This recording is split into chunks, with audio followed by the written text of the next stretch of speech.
Bismillahirrahmanirrahim. Assalamualaikum warahmatullahi wabarakatuh. Innal hamdalillah nahmaduhu wa nasta'inuhu wa nastaghfiruh wa na'udzu billahi min syururi anfusina wa min sayyiati a'malina. May yahdihillahu fala mudhillalah wa may yudlil fala hadiyalah. Asyhadu an la ilaha illallah wahdahu la syarikalah wa asyhadu anna Muhammadan abduhu wa rasuluh sallallahu alaihi wa ala alihi wa ashabihi wa man tabi'ahum bi ihsan ila yaumiddin amma ba'd. Al-ikhwan wal akhwat rahimani wa rahimakumullah. Alhamdulillah, kembali pada malam hari ini kita di majelis ke-55 di kajian kitab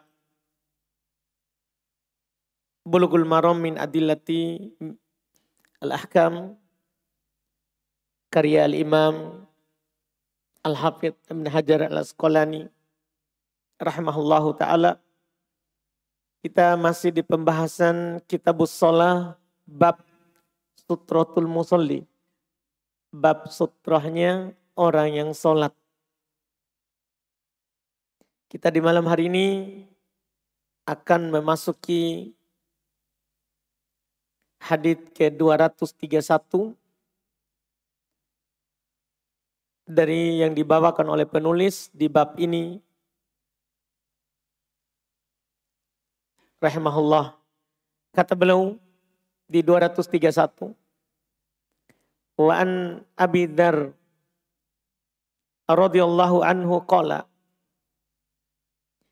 qala Rasulullah sallallahu alaihi wa alihi wasallam yaqta'u salatal mar'i al-muslim idza lam yakun baina yadayhi mithlu mu'khiratir rahli al-mar'atu wal himar wal kalbul aswad al-haditha fihi al-kalbul aswadu syaiton akhrajahu Muslim. Walahu an Abi Hurairah radhiyallahu ta'ala anhu nahwuhu dunal kalbi. Wali Abi Daud wa Nasa'i an Ibni Abbasin radhiyallahu anhuma nahwuhu duna akhirihi wa qayyadal mar'ata bil haidhi. Ini langsung 3 riwayat. Kata beliau rahimahullah dari Abu Dzar Al-Ghifari radhiyallahu ta'ala anhu, beliau berkata bahwa Rasulullah sallallahu alaihi wasallam bersabda, yang akan memutuskan sholat seorang muslim bila tidak ada tabir di depannya, kalau tidak ada sutrahnya, seperti kayu di bagian belakang kendaraan, adalah wanita, keledai, dan anjing hitam. Ini penjelasan hal-hal yang lewat jika tidak ada sutra maka membatalkan sholatnya seorang. Keledai, wanita, keledai, dan anjing hitam. Di dalam hadits disebutkan anjing hitam adalah setan.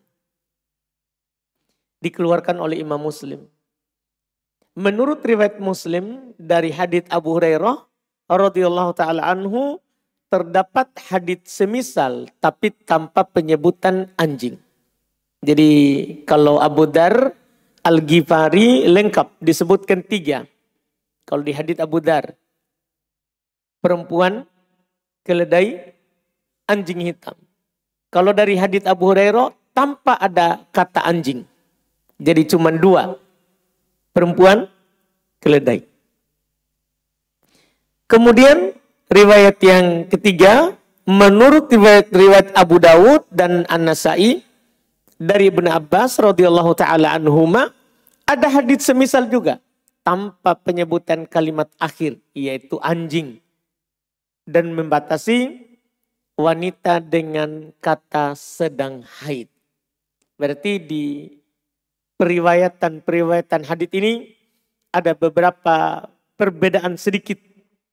Ada yang tidak menyebutkan anjing dan ada yang menyebutkan, terus ada yang menyebutkan juga perempuannya bukan perempuan yang biasa, tapi perempuannya dalam keadaan apa? Haid. Perempuannya dalam keadaan haid. Sumber hadis Abu Dar itu diriwayatkan oleh Imam Muslim di Sahih Muslim nomor 510. Hadis Abu Hurairah diriwayatkan oleh Imam Muslim juga nomor 511. Langsung setelahnya. Iya. Hadis Ibnu Abbas diriwayatkan oleh Imam Abu Daud di nomor 699 dan An-Nasai di jilid 2 halaman 64. Derajat hadis 3 hadis ini sahih. 3 hadis ini sahih, apalagi yang pertama dan kedua tentunya Muslim. Kemudian Abu Daud An-Nasai itu kan didukung juga oleh Bukhari, oleh Imam Muslim. Iya, jadi 3 hadis itu adalah hadis yang sahih. Adapun fikihnya ini terkait dengan orang yang lewat di depan orang sholat. Pertama, lewatnya wanita, keledai, dan anjing hitam di depan orang sholat, itu membatalkan sholatnya. Iya. Di depannya antara dia dan sutronya. Antara dia dan sutronya. Kalau dia sudah ada sutronya, pembatasnya kemudian lewat di depannya, tidak mempengaruhinya. Tidak mempengaruhinya. Iya. Ini sangat jelas tentunya dalam hadis. Karena Nabi sangat jelas sekali mengatakan bahwa akan memutus sholatnya seorang muslim kalau tidak ada sutronya. Atau lewat di antara dia dan sutronya. 3 golongan. Perempuan, keledai, anjing hitam. Anjing hitam. Iya. Tentunya untuk masa kita sekarang ini kalau sholat di masjid tidak ada ya. Iya kan? Karena masalah keledai memang di negeri kita ini jarang keledai. Anjing tentunya jarang juga. Iya. Masuk masjid. Masjid dulu bisa. Bahkan masjid Nabi sering masuk anjing. Karena tidak berpintu. Tidak ada pintunya. Dindingnya juga cuman pelepah kurma. Iya, berlantaikan tanah. Sehingga kadang lewat anjing. Kadang lewat anjing. Tapi untuk kita sekarang ini alhamdulillah. Tinggal perempuan. Perempuan juga alhamdulillah kalau di masjid kita kan rata-rata dibedakan. Perempuan di belakang, laki-laki di depan. Tapi anggaplah kita tidak di masjid ini. Kadang kan kalau kita di tempat di luar masjid, bisa saja ada anjing lewat. Iya. Kalau keledai agak susah ya. Kuda mungkin ada ya. Misalnya lagi sholat di Jeneponto. Tempatnya kuda. Iya. Bisa saja. Yang jelas ini ilmu bagi kita. Suatu saat kita bisa dapat walaupun ini jarang terjadi. Bahwa lewatnya perempuan yang diikat dengan hadits Abu Daud tadi yang sedang haid. Yang sedang haid. Perempuan yang sedang haid. Lewatnya keledai. Lewatnya anjing diikat dengan warna hitam. Lewatnya anjing yang berwarna hitam. Itu membatalkan sholat. Itu adalah membatalkan sholat. Ini sangat nampak dari hadits yang disebutkan.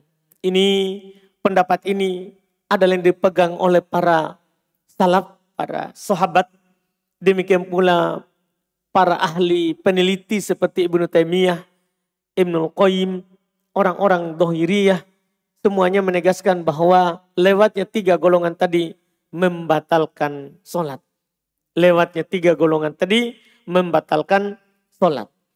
Masalah kedua ini sekedar cabang dari tadi itu. Lewatnya anak-anak atau wanita yang belum balik di depan orang sholat. Apa hukumnya? Apakah itu membatalkan sholat? Ini faedah sengaja saya sebutkan karena kadang kita juga Kalau lewat anak-anak kadang kita juga pergi halangi. Padahal ini tidak tahu masalah ini anak-anak. Belum juga mukallaf. Belum dibebani hukum syar'i. Dan juga sering ditanyakan biasa bagaimana hukum lewat anak-anak di depan. Maka perlu kita sampaikan ini supaya kita tentunya berada di atas ilmu dalam hal ini. Lewatnya anak-anak atau wanita yang belum balik di depan orang sholat tidak membatalkan sholat. Kenapa? Tadi disebutkan perempuan yang haid. Itu menggambarkan apa? Yang sudah balik. Yang sudah berusia balik. Adapun yang belum berusia balik tidak membatalkan sholat. Walaupun tidak apa-apa kita tahan. Mimbabit ta'lim. Hanya dalam bab apa? Mengajarkan kepadanya ilmu. Kalau ada orang sholat, jangan lewat. Bab pengajaran. Bukan bab karena dia membatalkan apa? Sholat. Ini harus diperhatikan. Apalagi sedang sholat berjamaah. Beda lagi hukumnya. Ketika sholat berjamaah, lewatnya anak-anak di tengah shaf, itu tidak membatalkan sama sekali shaf. Tidak membatalkan sholat. Karena bahkan keledai sekalipun lewat. Keledai sekalipun lewat, yang penting tidak lewat di depan imam. Itu tidak membatalkan sholat. Iya. Ibnu Abbas, waktu Nabi sholat di Mina. Waktu Nabi sholat di Mina. Dia datang menaiki keledainya. Lewat di antara shaf. Sampai ke depan baru dia lepas keledainya dan ikut sholat. Ini menunjukkan bahwa lewatnya keledai di tengah makmum tidak membatalkan sholat. Tadi itu antara sutroh. Misalnya lewat di imam tentunya tidak boleh. Karena Nabi SAW pernah lewat hewan di depannya. Maka beliau sorong sampai rapat ke tembok. Beliau tahan. Beliau tahan. Itu kalau antara kita dan sutroh. Antara kita dan sutroh. Adapun di makmum tidak mempengaruhi sholat. Jadi ini faedah ini yang kedua ini saya sengaja ikutkan supaya kita paham masalah tentang lewatnya anak-anak di depan kita yang sedang sholat. Iya, karena di sana juga ada orang kadang, Masya Allah, biar anak-anak juga dia tahan keras. Iya, dia tahan keras. Iya, bahkan kadang ada kejadian langsung orang berkelahi karena diganggu anaknya.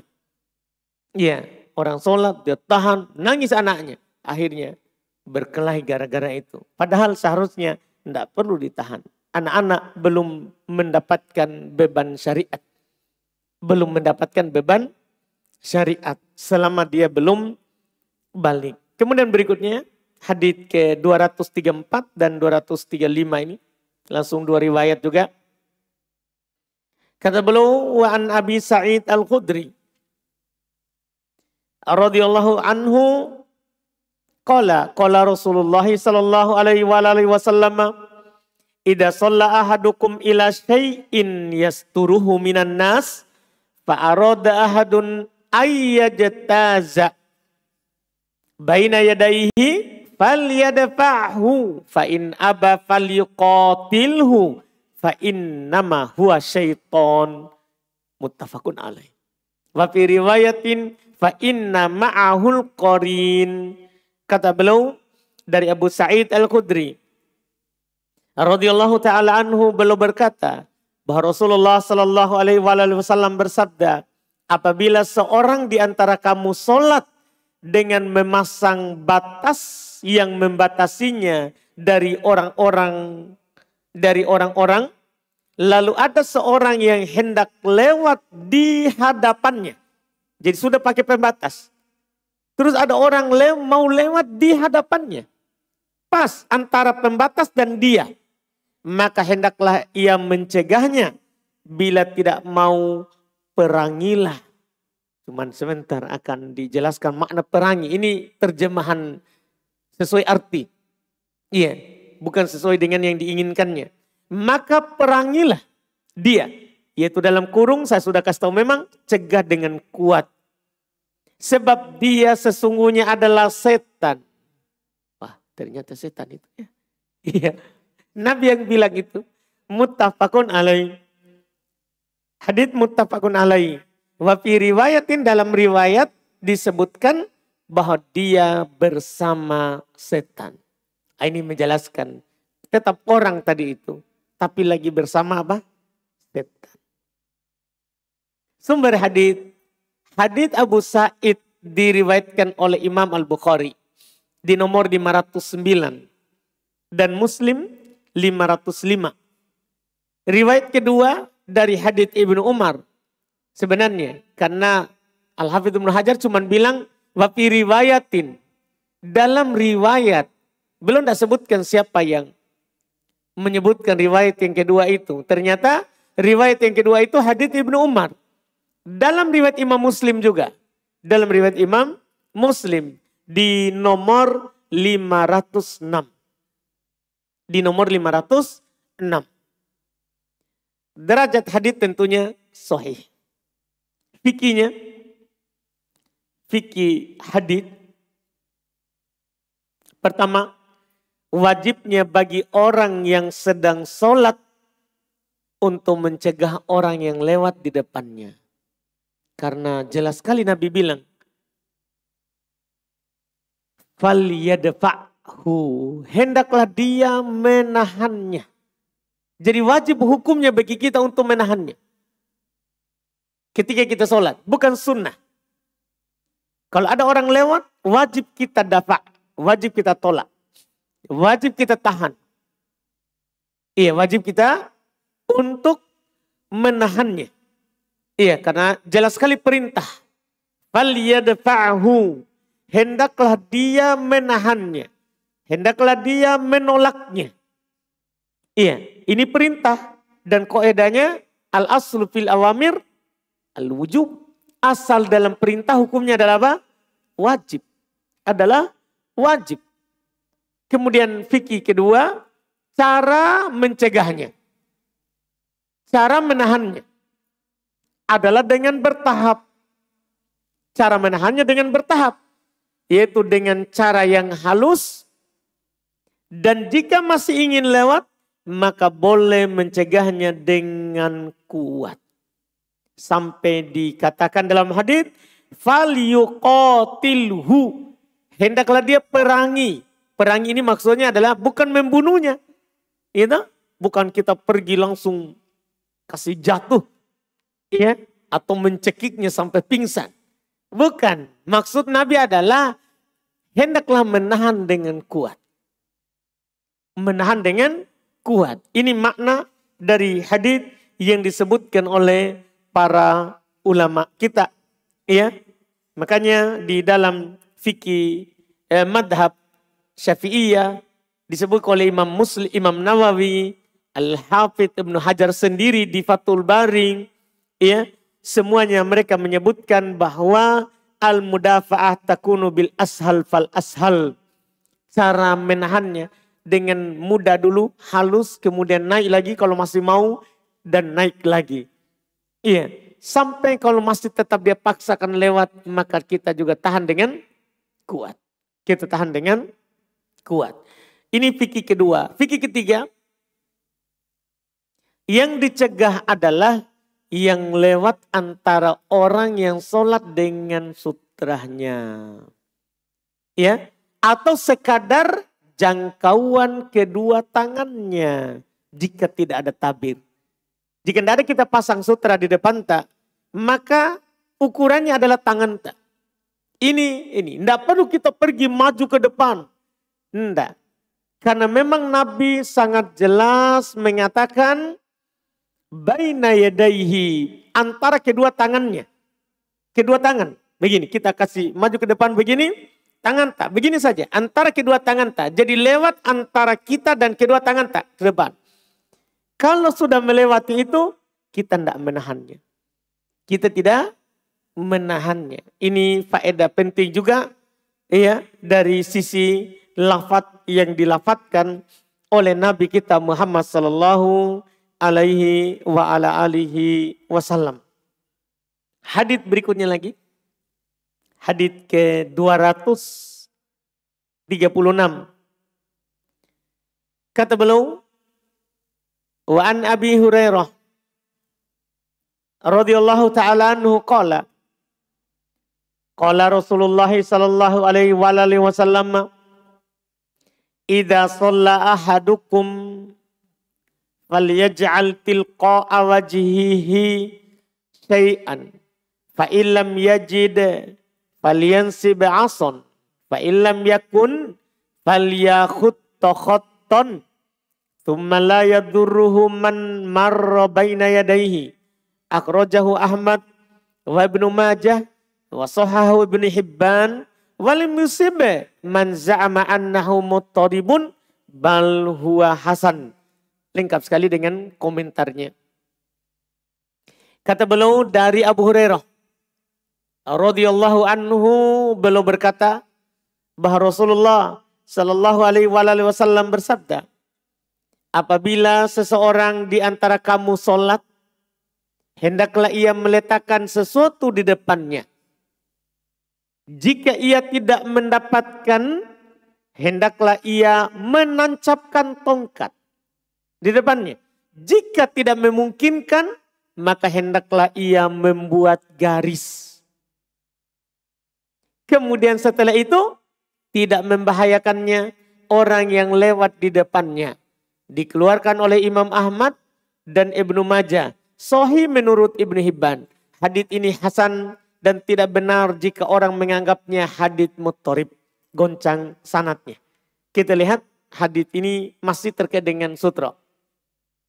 Hadits ini diriwayatkan oleh Imam Ahmad sebagaimana dikatakan oleh penulis di Musnad Imam Ahmad jilid 2 halaman 249. Abu Daud di nomor 689 dan Ibnu Majah di nomor 943 derajat hadits. Sebenarnya penulis telah mengisyaratkan di komentar tadi, hadits sahih menurut Ibnu Hibban. Hasan. Juga di komentar beliau lagi, hadits ini hasan. Jadi kalau Ibnu Hibban bilang sahih, kalau Al-Hafidz Ibnu Hajar hasan. Makanya kita lihat derajat hadits dhaif. Derajat hadits ini dhaif. Hadits ini dhaif karena adanya kegoncangan dalam sanadnya. Cuman penulis tadi telah mengatakan tidak benar yang menganggapnya goncang. Itu juga isyarat bahwa ada yang mengatakan goncang sanadnya. Hadits ini dhaif karena adanya kegoncangan dalam sanadnya dan majhul sebagian rawinya. Hadits ini didhaifkan oleh Al-Imam Syafi'i,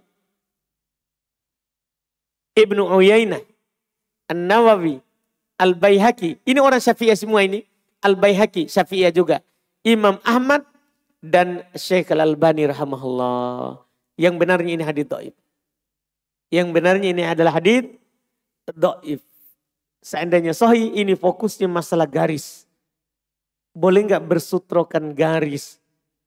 Artinya kalau kita sholat misalnya itu ada karpet atau garis ini keramik. Kan ada garisnya itu. Kalau seandainya sahih ini aman kita sholat di mana-mana karena sudah ada garis keramik. Kan begitu sebenarnya ini. Kan kita tidak ragukan bahwa disyariatkan kita bersutroh. Cuman bentuk sutroh ini boleh nggak dengan garis? Nah, kalau seandainya hadis ini sahih, boleh kita bersutrokan garis. Makanya faedah hadis fikihnya, garis tidak dianggap tabir pembatas bagi orang yang sholat. Kenapa kita bilang tidak anggap? Karena kita bangun di atas apa? Hadis yang ada di buku ini adalah hadis apa? Dhaif. Kalau seandainya sahih, maka falyakhuttu khattan, hendaklah seorang menggaris saja, itu sudah aman. Tapi hadis dhaif. Banyak ulama yang mendhaifkannya, ini saya sebutkan tadi. Imam Syafi'i dhaifkan. Jadi bagi Imam Syafi'i tidak bisa sholat bersutrokan garis. Bersutrokan garis. Ya, didhaifkan oleh Ibnu Uyainah, Al-Imam Nawawi sendiri. Ya, orang juga yang diantara yang membesarkan madhab Syafi'i.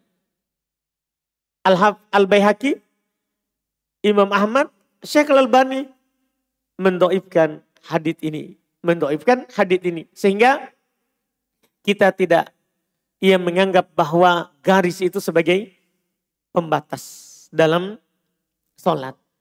Kedua, tabir pembatasnya makmum adalah tabirnya imam.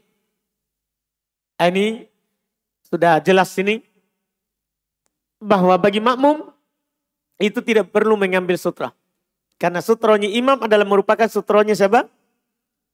Makmum. Adalah merupakan sutronya makmum. Iya.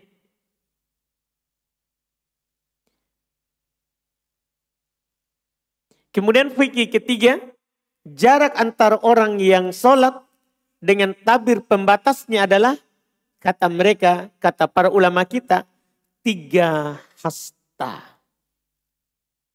3 hasta. Tahu hasta toh? Nih, dari siku ke ujung jari. Itu dibilang 1 hasta. 1 hasta. Jadi kita ukur saja. Jarak antara kita dengan sutra ini adalah 3. 3 kali ini. 3 hasta. 3 hasta. Paham hasta tak? Iya. Ujung jari sampai siku. Iya, sampai siku. Ini jarak antara seorang dengan sutronya. Jarak antara seorang dengan sutronya. Dari mana kita tahu ini? Ya, ada hadis di sana yang diriwayatkan oleh Al-Imam Al-Bukhari. Diriwayatkan oleh Al-Imam Al-Bukhari. Iya. Sangat jelas, walaupun tidak ada ini, kebetulan kita singgung saja. Dalam riwayat Imam Al-Bukhari dari Ibnu Umar, bahwa Nabi sholat ya di Ka'bah. Beliau sholat di Ka'bah. Beliau mendekat ke tembok Ka'bah. Hatta yakuna bainahu wa bainal jidar alladhi qibala wajhi qoriban min thalathati adru'. Bahwa Nabi mendekat ke tembok Ka'bah hingga antara dia dan tembok di kiblat, di wajahnya itu kira-kira 3 hasta. Kira-kira 3 hasta. Ini sangat jelas tentunya dalam riwayat Imam Al-Bukhari rahimahullahu ta'ala. Ini. Kalau keramik ini berarti berapa? Berapa hasta itu? Pada ukur langsung semua ya. Berapa hasta itu?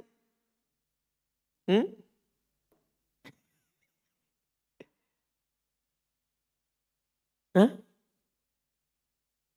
2? Ah, yakin kau masa 2? Kalau 2 itu tidak cukup untuk sujud. Alhamdulillah. Mantap. Iya. Bapak terlalu panjang tangannya itu. Ini 3 hasta. Tapi lihat hadits Bukhari ya. Qoriban. Perkiraan. Tidak dipastikan begitu.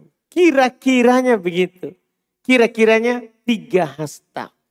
Kira-kiranya 3 hasta. Itu yang disebutkan terkait dengan jarak orang sholat dengan sutranya. Dengan sutranya. Ini Masya Allah. Kemudian hadits berikutnya. Ini mirip dengan tadi, menolak, menahan orang yang sholat. Kita ambil saja supaya selesai. Selesai ini bab tentang sutra. Karena sisa 1 hadits. Alhamdulillah, Masya Allah. Hadits ke 237. Kata beliau, wa an Abi Sa'id Al-Khudri radhiyallahu ta'ala anhu qala Rasulullah sallallahu alaihi wasallam la yaqta'us shalah syai'un wadra mastata'tu mastata'ta akhrajahu Abu Dawud wa fi sanadihi dha'fun. Ini hadits pelengkapnya saja. Cuman ini bertentangan dengan memutus sholat tadi perempuan haid, keledai dan anjing hitam. Tapi haditsnya dhaif. Kita lihat dari Abu Sa'id Al-Khudri radhiyallahu ta'ala anhu bahwa beliau Nabi SAW bersabda, tidak ada sesuatu apapun yang membatalkan sholat. Bertentangan dengan hadits tadi. Kalau tadi kan ada yang membatalkan sholat. Siapa tadi? Perempuan haid, perempuan sudah haid, balik, kemudian anjing hitam, kemudian keledai. Kan ada, tapi di sini bilang tidak ada sesuatu apapun yang membatalkan sholat. Cegahlah sekuat tangan tenagamu. Dikeluarkan oleh Abu Daud, dalam sanadnya ada kelemahan. Hadits penutup lemah. Hadits ini diriwayatkan oleh Imam Abu Daud di nomor 714. Derajat hadits dhaif. Hadits ini dhaif karena dalam sanadnya terdapat rawi dhaif yang bernama Mujalid Ibnu Sa'id. Dhaif haditsnya. Fikih hadits, salat tidak batal dengan adanya yang lewat di depannya. Kecuali 3 tadi. Kan ini itu sebenarnya. Ini hadits mutlak. Mutlak. Tidak ada yang membatalkan sholat. Kecuali tadi diriwayat Muslim. Iya kan? Kecuali tadi diriwayat Muslim. Jadi kita harus hubungkan antara hadits ini dengan sebelumnya. Iya. Walaupun ini adalah memang dhaif. Tidak ada sholat tidak batal dengan adanya yang lewat di depannya. Dengan adanya yang lewat di depannya. Kecuali 3 golongan. Kecuali 3 golongan. Siapa tadi? Keledai, wanita, anjing hitam. Alhamdulillah. Dengan ini kita sudah tamat dari bab sutratul musalli. Setelahnya beliau akan menyebutkan babul hadd al khusyu' fis shalah, bab anjuran untuk khusyuk di dalam sholat. Ini sisa 2 bab lagi ya. Kemudian kita akan masuk di sifat sholat. Itu ada bab khusyuk, kemudian nanti ada bab masjid. Ada bab tentang masjid. Alhamdulillah. Kita cukupkan dulu. InsyaAllah kita lanjut lagi di pertemuan pekan depan, berarti di bab yang baru. Di bab yang baru. Alhamdulillah.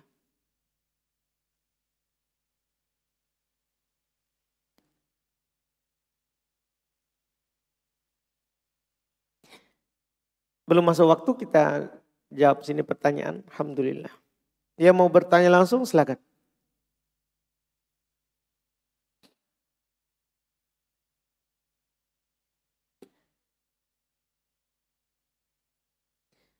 Kapan kita berdiri? Ini ada pertanyaan kertas. Ustadz izin bertanya, kapan kita berdiri ketika iqomah dikumandangkan? Ya ketika iqomah kita berdiri. Ya, ketika iqomah sudah boleh kita berdiri. Karena iqomah itu adalah i'lam bi iqomatis shalah. Dia pengumuman bahwa salat akan didirikan. Itu iqomah. Pengumuman bahwa salat akan didirikan. Jadi kita sudah boleh berdiri. Wallahu a'lam.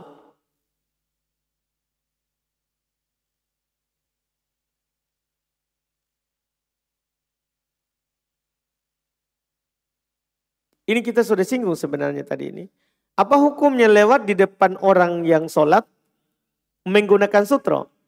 Tapi dalam kurungnya bukan di antara orang tersebut dengan sutronya, melainkan depan sutronya.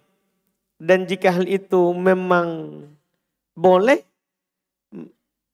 maka apakah hal itu dimakruhkan karena mengganggu kekhusyuan orang sholat? Tidak masalah, boleh.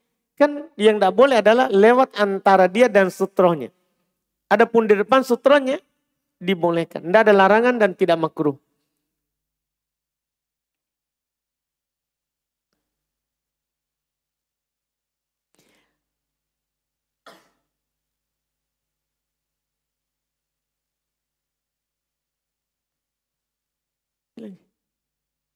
Tidak.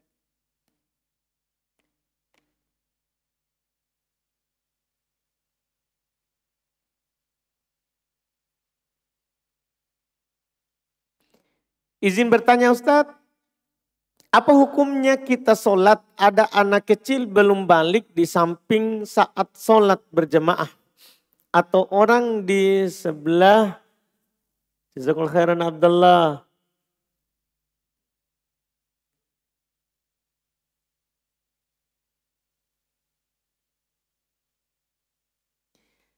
Katanya sholat ada anak kecil belum balik di samping saat sholat berjamaah. Atau orang sebelah tidak merapatkan shaf. Itu sangat renggang. Apa sholat kita sah? Sah. Sholat kita sah. Bahkan bagi yang berpendapat merapatkan shaf itu adalah wajib, sah sholatnya. Bahkan yang berpendapat wajib. Dan mayoritas berpendapat sunnah. Jadi ketika berpendapat sunnah tentunya tidak diragukan. Sholat sah. Cuman kita tidak dapat pahala sunnah ketika tidak merapatkan shaf. Ketika tidak merapatkan shaf, maka kita tidak dapat pahala sunnah merapatkan shaf. Cuman kalau ditanya, sah nggak sholatnya atau tidak? Sah. Sholatnya sah. Wallahualam.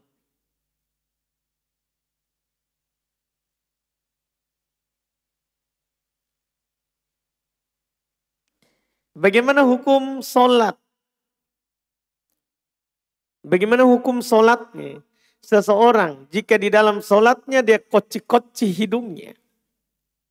Iya. Atau mengorek-orek jerawatnya Ustaz. Sah. Sholatnya. Sah sholatnya. Iya. Cuman kalau tidak dibutuhkan tidak perlu dikoci-koci. Iya. Sah sholatnya. Barakallahu fikum. Apa hukumnya olahraga tinju dan yang semisalnya? Bolehnya untuk persiapan jihad. Untuk persiapan jihad. Boleh untuk melatih tinju. Dan semisalnya. Ya, alhamdulillah.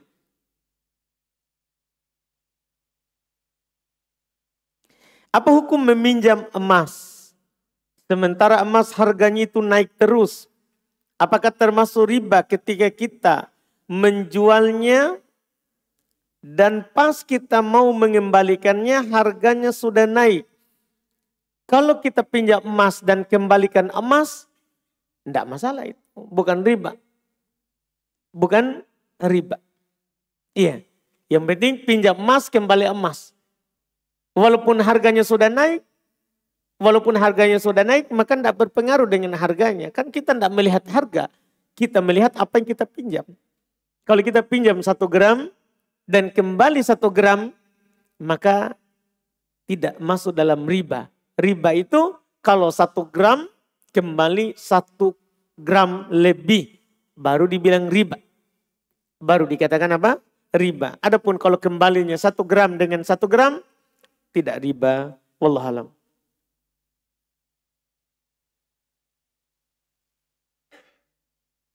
Apabila lewat hal yang membatalkan sholat. Masuk waktu? Sudah? Belum? Oh pantasan tidak ada bunyi salawat ya. Apabila lewat hal yang membatalkan sholat. Tetapi jaraknya jauh dari tempat sujud. Pada saat tidak menggunakan sutra. Apakah batal sholatnya? Tidak batal. Tidak batal. Kan kita sudah bilang tadi sebenarnya. Bahwa batas itu kan setangan. Kalau ada orang lewat lebih dari itu, maka tidak masuk. Ia tidak membatalkan sholatnya. Berapa jarak orang sholat bisa dilewati? Apakah jarak sujudnya saja? Saya pernah dapat jarak dengan jarak sujud tambah ukuran lengan bawah. Pertanyaan ketiga ada di belakang. Dikasih tahu memang nih. Alhamdulillah. Tadi jarak sudah ya. Sudah kita jelaskan tadi. Karena banyak ini pertanyaan, makanya sebelum masuk di keluar dari pembahasan sutra, saya singgung memang bahwa jaraknya adalah 3 hasta. Jaraknya adalah 3 hasta. Iya. Itu jarak yang dilakukan oleh Nabi Sallallahu Alaihi Wasallam. Apakah jika telah menahan orang yang hendak lewat di depan kita yang sedang sholat, kemudian ia lolos, apakah berpengaruh pada keabsahan sholat kita? Tidak. Tidak berpengaruh. Sholat tetap sah. Sholat tetap apa? Sah. Iya. Berapa ukuran lebar sutra? Ini sudah ya. Ukuran lebarnya tidak diatur. Boleh selebar ini masjid. Kita jadikan sutra kita ini selebar ini masjid. Tidak masalah. Jadi ukuran gemuknya tidak dibahas. Yang dibahas itu adalah ukuran tingginya. Ukuran tingginya, berapa tinggi yang disebutkan. Maka telah lewat.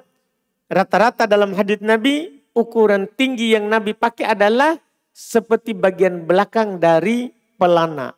Tempat duduk di punggung kendaraan. Kuda atau onta.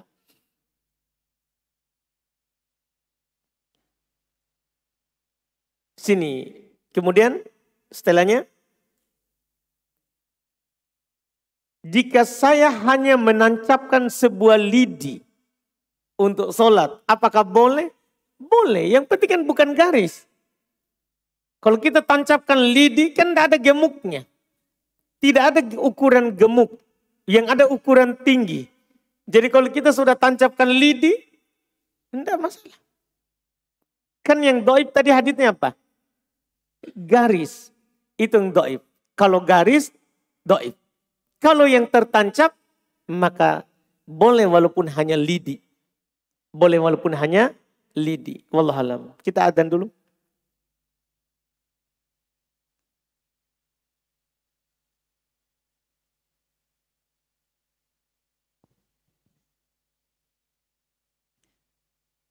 Allahu Akbar, Allahu Akbar. Allahu Akbar, Allahu Akbar. Ashhadu an la ilaha illallah.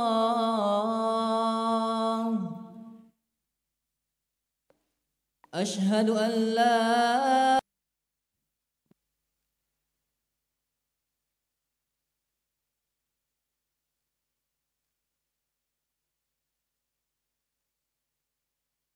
Kita lanjut sini pertanyaan.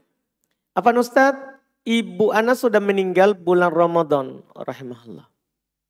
Terakhir sebelum beliau meninggal tidak bisa lagi berpuasa karena sakitnya dan harus rutin minum obat. Semasa masih hidup sempat berkata kepada kami, gantikan kak puasaku nak. Kurang lebih seperti itu. Qadarullah beliau belum sempat mengganti puasa tersebut, Allah sudah memanggilnya. Bagaimana sebaiknya kami sebagai anak? Apakah mengganti puasa tersebut dengan berpuasa atau dengan membayar fidyah? Dilihat dari pertanyaannya, berarti tidak puasa karena sakit. Ketika orang tidak berpuasa karena sakit, dan sakitnya adalah sakit yang tidak diharapkan lagi sembuh. Dokter sudah bilang tidak sembuh ini, susah. Iya. Maka yang seperti ini fidyah. Tidak qadha. Tapi kalau misalnya sebenarnya sakitnya adalah sakit yang diharapkan sembuhnya. Sehingga dia bisa qadha. Kalau dia sembuh.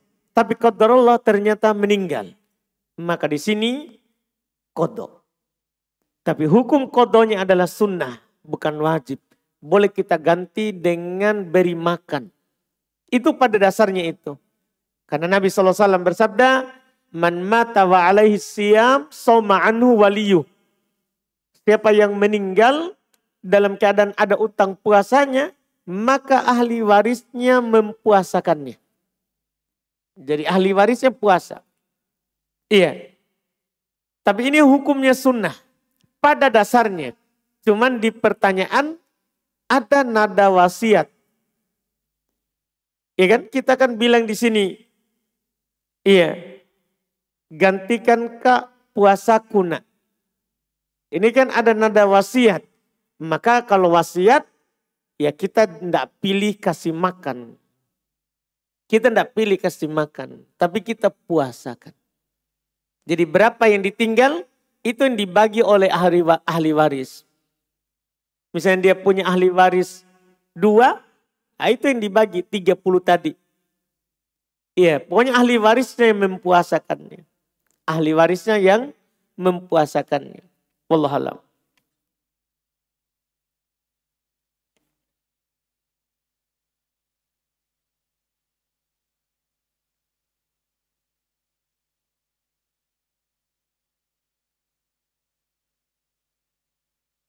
Jika saya berbicara dengan orang lain, saya biasa-biasa saja. Tapi kenapa jika berbicara dengan orang tua atau saudara, volume suara naik? Kayak orang marah-marah. Aneh tongki. Masalah kita bertanya sama saya. Kita yang tahu suara itu. Stel maki. Iya. Masa suara naik atau rendah saya yang ditanya? Kita sendiri yang atur suara. Kita tanya kepada diri kita. Kenapa bisa begitu? Iya. Kita sendiri yang atur. Mana saya tahu itu? Wallahualam. Saya pernah masbuk saat mengikuti sholat berjemaah di masjid. Pada saat tasyahud akhir sebelum salam, ada akhwat yang lewat di depan saya. Apakah sholat saya batal Ustadz? Apakah saya qadha pada saat tasyahud akhir sebelum salam? Masbuk. Berarti sudah pisah dari imam ya? Ya sudah pisah dari imam. Pada saat saya tasyahud akhir sebelum salam, ada akhwat yang lewat di depan saya. Apakah sholat saya batal Ustadz? Apakah saya qadha? Kalau itu dulu, ya belum kita tahu hukumnya, tidak perlu kita qadha. Tidak perlu kita mengqadhanya. Iya, kita cukup perbaiki apa yang akan datang. Bolehkah pengantin wanita menjamak sholat duhur dan asar? Dikarenakan acara pernikahannya mulai jam 10 pagi hingga jam 3 sore. Ada apa dulu ini? Ada apa dia? Kenapa harus jamak? Kan begitu udurnya. Ditanya dulu. Iya, misalnya kalau udurnya sulit mengganti pakaian. Ya, nanti yang dirias dari jam subuh sampai jam 10 tadi itu akan hilang sementara dia lumayan 1 juta misalnya. Itu bedanya. Iya, maka enggak apa-apa. Itu udur. Itu adalah udurnya. Ini perempuan. Boleh sekali-sekali jamak sholat. Jamak sempurna. Tanpa hujan, tanpa ada rasa takut. Sekali-sekali. Tanpa hujan, tanpa ada rasa takut. Boleh kita menjamak sholat. Iya, boleh kita menjamak sholat. Iya, boleh bagi perempuan tadi. Iya, alhamdulillah.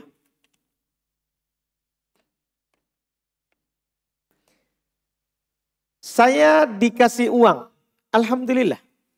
Untuk dikelola, beli produk untuk dijual, untuk pembagian keuntungannya. Bagaimana Ustadz? Kan ini dong. Yang kasih uang kita saya. Kan kalau saya yang kasih uang, kita tanya ke saya gimana pembagian tak. Ini saya ini bukan juga apa-apa tak. Jadi maksudnya kita tanya ke orang yang kasih, jangan tanya ke saya. Kita tanya gimana pembagiannya. Itu yang kita tanya, bukan saya. Kita tanya ke yang kasih modal. Kalau kita modal tak tenaga, bantu menjualkan. Kita tanya ke orangnya, gimana pembagiannya ini? Apakah 50-50 atau 70-30 atau 60-40 persen? Persen, tidak boleh angka. Orang bagi hasil, orang berserikat itu, usaha yang berserikat tidak dibolehkan ditentukan angka pastinya. Tidak boleh kamu modal 5 juta, maka kamu akan mendapatkan 250.000. Tidak boleh. Harus pakai persen. Sehingga nanti bisa lebih dari 250.000, bisa kurang dari 250.000, dan bisa tidak ada. Tergantung penjualannya. Itu kalau orang usaha berserikat. Jadi tanya ke teman bisnis tak.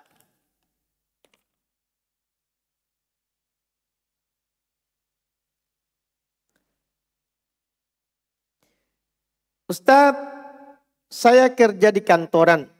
Saya lagi berusaha berlindung dari musik sejak bulan Rajab hingga sekarang. Alhamdulillah. Ustadz, saat saya di kantor, teman saya suka putar musik di komputer. Jadi saya suka apa ini?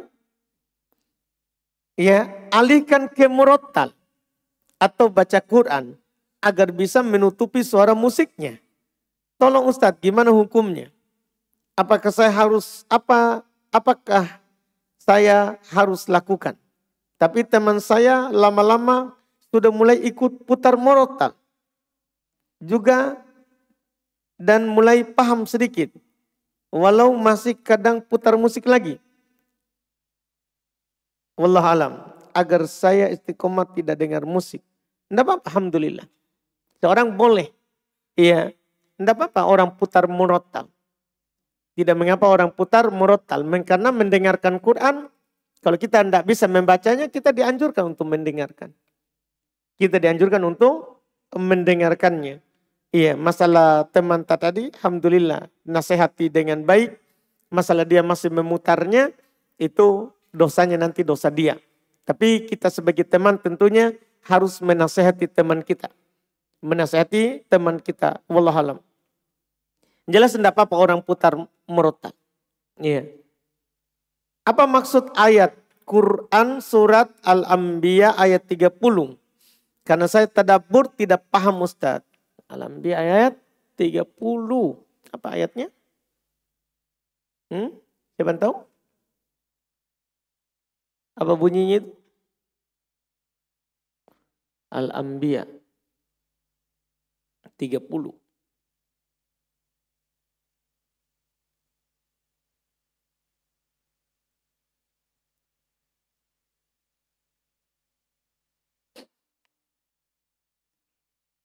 Ayatnya awalam yarul ladina kafaru annas samawati wal ardo kanata ratqan fafataqnahuma wa ja'alna minal ma'i kulla syai'in hayy afala yu'minun. Dan apakah orang-orang kafir tidak mengetahui bahwasanya langit dan bumi itu keduanya dahulu adalah ratqan, menyatu, menempel. Kemudian kata Allah, fafataqnahuma, maka kami pun memisahkan antara keduanya. Dan dari air kami jadikan segala sesuatu hidup. Wa ja'alna minal ma'i kulli syai'in hayy. Kami jadikan segala sesuatu itu menjadi hidup dengan sebab air. Afala yu'minun? Mengapa mereka tidak beriman? Maksudnya, saya kira ayatnya jelas. Kan Allah menciptakan langit dan bumi ini dalam 6 hari. Jelas di ayat, diciptakan dalam keadaan satu. Menempel. Kemudian Allah pisahkan. Ini langit, bumi yang kita injak ini. Dengan langit pertama yang kita lihat ke atas. Dipisahkan. Saya kira jelas itu. Jadi jaraknya dalam hadits Nabi 500 tahun perjalanan. Jadi tadinya itu satu.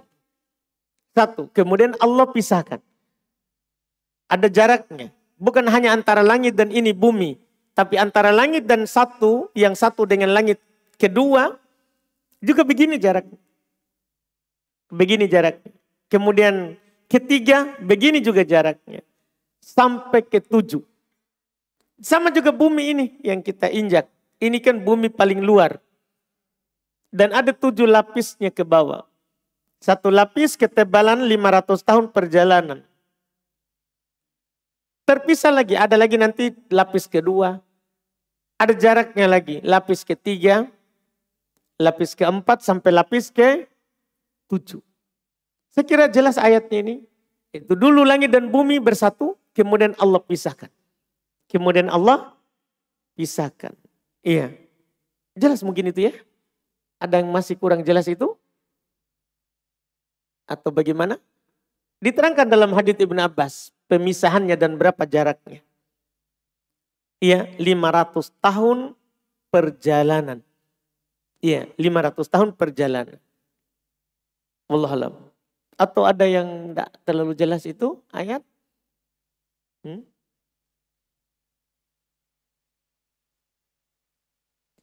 Waja'alna minal ma'i kulla syai'in hayy. Di situ tidak jelas?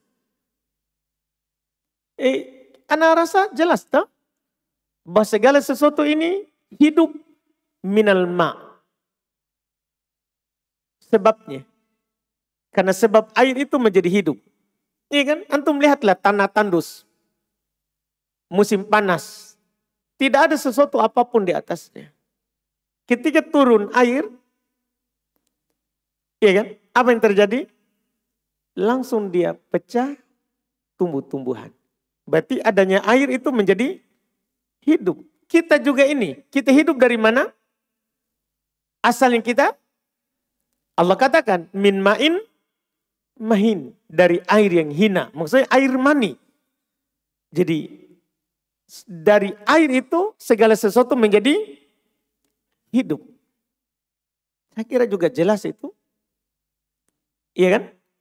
Iya, jelas semua ini alhamdulillah. Wallahualam.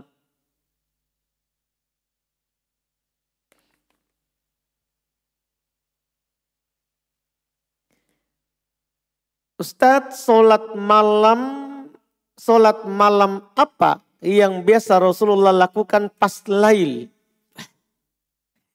Selain tahajud dan witir. Sholat hajat apakah boleh dilakukan setiap malam juga pas lail? Mantap sekali kita ini. Iya, kita gabungkan antara malam dan lail. Iya. Malam itu terjemahan. Lail bahasa Arab. Jadi sholat lail, sholat malam. Sholat malam. Jadi lail sama malam sama. Cuma bedanya bahasa Arab sama bahasa Indo. Bahasa Arab sama bahasa Indo saja ini bedanya. Yang biasa Rasulullah lakukan di hadits Aisyah adalah sholat malam dan sholat witir. Sholat malam dan sholat witir. Iya. Rasulullah jarang menambah melebihi 11. Kadang beliau lakukan 13. Kalau beliau buka dengan 2 rakaat ringan, baru panjang. Baru ditutup dengan witir. Witir. Kadang beliau witirnya dengan 1. Berarti genapnya 10. Kadang beliau witir dengan 3. Berarti nanti genapnya 8. Kadang beliau witir dengan 5. Berarti nanti genapnya 6. Kadang beliau witir dengan 7. Berarti nanti genapnya 4. Itu 22. Kadang juga beliau witir dengan 9. Berarti kadang beliau sholat genap cuma 2 rakaat. Jadi 2 rakaat langsung sekali berdiri 9 witir. 9 witir. Itu cara Nabi pelaksanaannya. Kadang beliau 2 baru 7 sekali. Kadang beliau 2 baru 5. Kadang beliau 2 baru 3. Kadang beliau 2 baru 1. Itu pelaksanaan kalau dirinci. Ini namanya sholat lail dan sholat witir. Sholat lail dan sholat witir. Cuman kalau ini dilakukan di awal malam, namanya sholat lail saja. Setelah Isya. Kalau kita lakukan sebelum tidur, hingga witir, maka namanya sholat malam. Kalau kita lakukan setelah bangun tidur, kita tidur dulu di awal malam. Kemudian kita bangun di akhir malam dan kita sholat. Maka ini namanya sholat lail sekaligus namanya juga sholat tahajud. Jadi sholat tahajud itu sholat malam. Cuman dinamakan sholat tahajud karena setelah tidur. Sholat witir juga sholat malam. Cuman karena dilakukan dengan ganjil maka namanya witir. Namanya witir. Kemudian apakah sholat hajat Tidak ada sholat hajat. Sholat hajat tidak ada. Yang ada sholat istikharah. Sholat istikharah. Itu ketika kita ingin melakukan sesuatu, kita meminta pilihan kepada Allah. Itu namanya sholat istikharah. Meminta pilihan terkait dengan kebutuhan tak. Sholat istikharah tidak harus malam. Kapan kita mau lakukan sesuatu, maka kita minta pilihan kepada Allah. Apa kita lakukan atau tidak. Itu untuk menghindari dulu. Itu diganti dengan apa yang dilakukan oleh orang jahiliyah dulu. Orang jahiliyah dulu, kalau ingin melakukan hajatnya, dia undi dengan anak panah atau yang semisalnya. Yang tertulis di dalamnya, lakukan atau jangan lakukan. Jadi dia undi. Dia undi ini kemudian diambil. Kalau ternyata yang tertulis adalah lakukan, maka dia akan lakukan. Tapi kalau dia undi, diambil ternyata tertulis. Yang diambil ini, jangan lakukan, maka dia berhenti. Itu tidak boleh. Dilarang dalam Islam. Diganti dengan apa? Diganti dengan sholat istikharah. Kalau kita ingin melakukan sesuatu, kita minta pilihannya kepada Allah. Sholat 2 rakaat dan setelahnya berdoa, minta pilihan kepada Allah. Allahumma inni astakhiruka bi qudratik, dengan doa istikharah. Ya Allah, saya meminta pilihan kepadamu dengan kemampuanmu. Iya, kita minta. Setelah itu nanti kita sebutkan permintaan kita. Ya Allah, kalau ini seandainya ini perkara baik untukku, segera ataupun akan datang, dunia dan akhirat, maka takdirkanlah saya. Tapi jika perkara ini tidak baik untukku, duniaku dan akan datang di akhiratku, maka palingkanlah dia dariku. Itu namanya sholat hajat mungkin di situ. Ini tidak harus malam, kapan saja. Kapan saja kita ingin melakukan sesuatu, kemudian kita sholat. Iya, adapun sholat malam dengan nama sholat hajat tidak ada. Wallahu a'lam.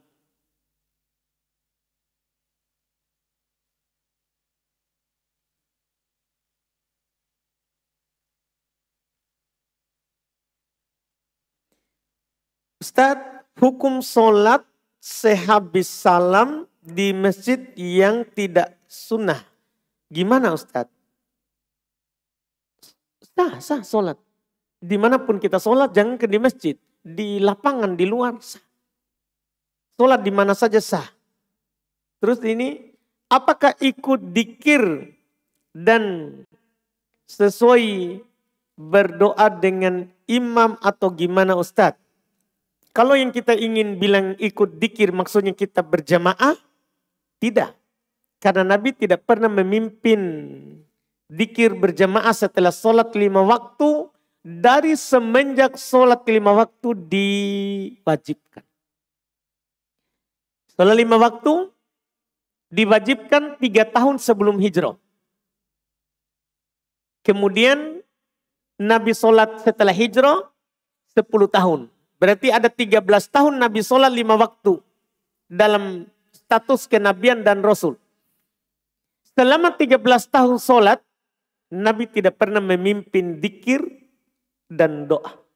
Tapi Nabi menganjurkan untuk dikir di tempat lain. Nabi menganjurkan untuk tasbih 33 kali, tahmid 33 kali, takbir 33 kali, tahlil 1 kali. Macam-macam diajarkan. Tapi Nabi ajarkan, tidak beliau pimpin. Jadi kalau kita habis salam, ya kita beristighfar seperti yang Nabi lakukan 3 kali. Kalau bertepatan dengan sore imam, tidak masalah. Kan bisa saja kita sama beristighfar. Iya, tapi dipimpin, ini tentunya tidak dicontohkan oleh Nabi kita. Selama dalam sejarah Nabi sholat. Kan alhamdulillah Nabi kita ini tidak sama dengan Nabi Nuh. Yang butuh kita panjang paham sejarahnya. Nabi Nuh berdakwah 950 tahun. Susah kita tahu apa yang disyariatkan. Iya kan? Karena panjang. Nabi kita ini Masya Allah alhamdulillah. Nabi berdakwah mengajak manusia ke Islam. Itu hanya 23 tahun saja. Jadi mudah sekali kita dapat. Apa saja yang Nabi lakukan selama 23 tahun ini. 10 tahun selama menjadi Nabi dan Rasul tidak ada kewajiban sholat 5 waktu. Apalagi puasa, apalagi zakat, apalagi haji.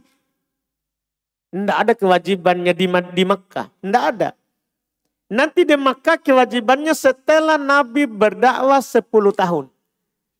Baru turunlah kewajiban sholat 5 waktu dengan Nabi terima di langit.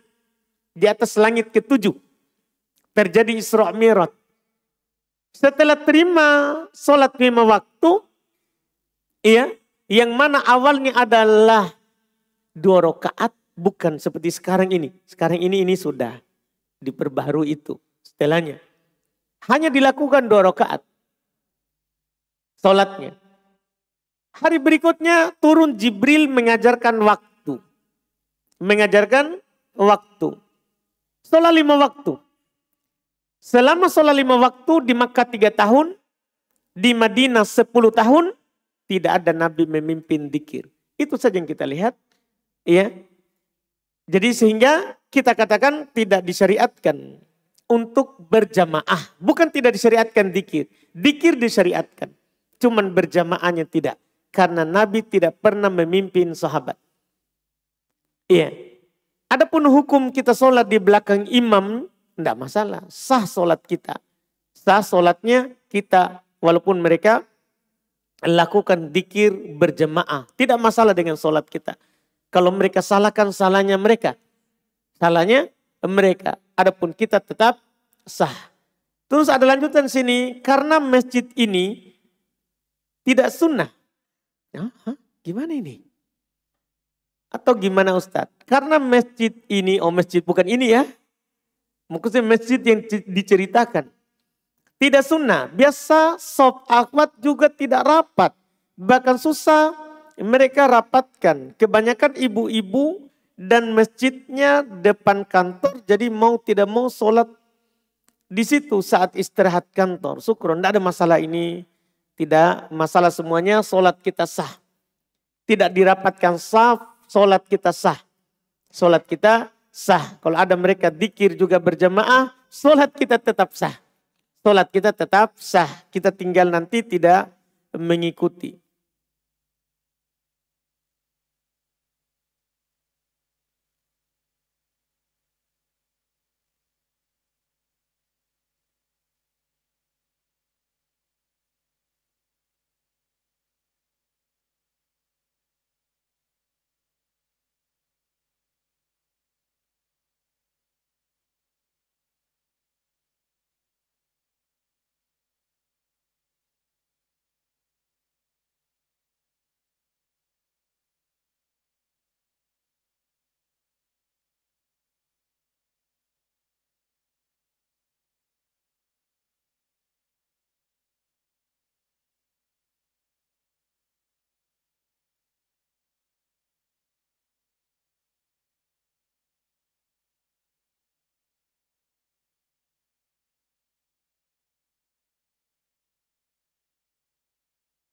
Masya Allah. Iya. Seharusnya kita tidak tolak itu ya. Seharusnya kita terima saja. Masalah rumahnya dicicil itu masalah dia. Masya Allah. Iya. Tapi mau di apa kita sudah tolak. Seharusnya kita tolak saja apa yang didatang itu dari Allah Subhanahu wa taala sesuai dengan yang kita minta. Masalah ternyata dia mencicil rumah itu masalah yang berikutnya itu. Ya seharusnya yang kemarin. Tapi kalau kita sudah tolak, mau mida apa itu. Semoga kita dimudahkan jodoh laki-laki yang terbaik.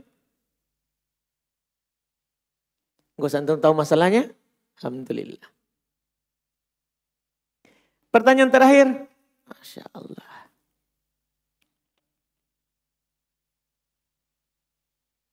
Saya tidak baca tadi karena satu kertas diketik.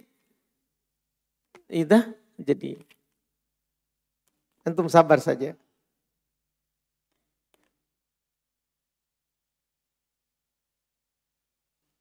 Lihat pertanyaan satu saja lagi, baru kita tutup.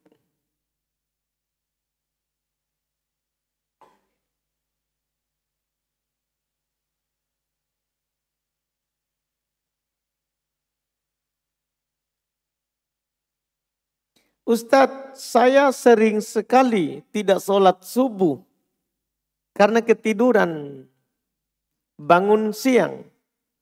Saya takut istidroj Ustadz. Bagaimana kiat agar saya tidak gampang meninggalkan sholat subuh? Bangun Ki. Itu mudahnya begitu. Artinya kalau sebenarnya pertama kita berniat untuk bangun subuh. Kadang itu kalau kita sudah berniat bangun subuh, kita akan terbangun sendiri. Itu inti pertama. Karena orang yang berniat untuk melakukan kebaikan, dan jika itu takdirnya maka akan dimudahkan.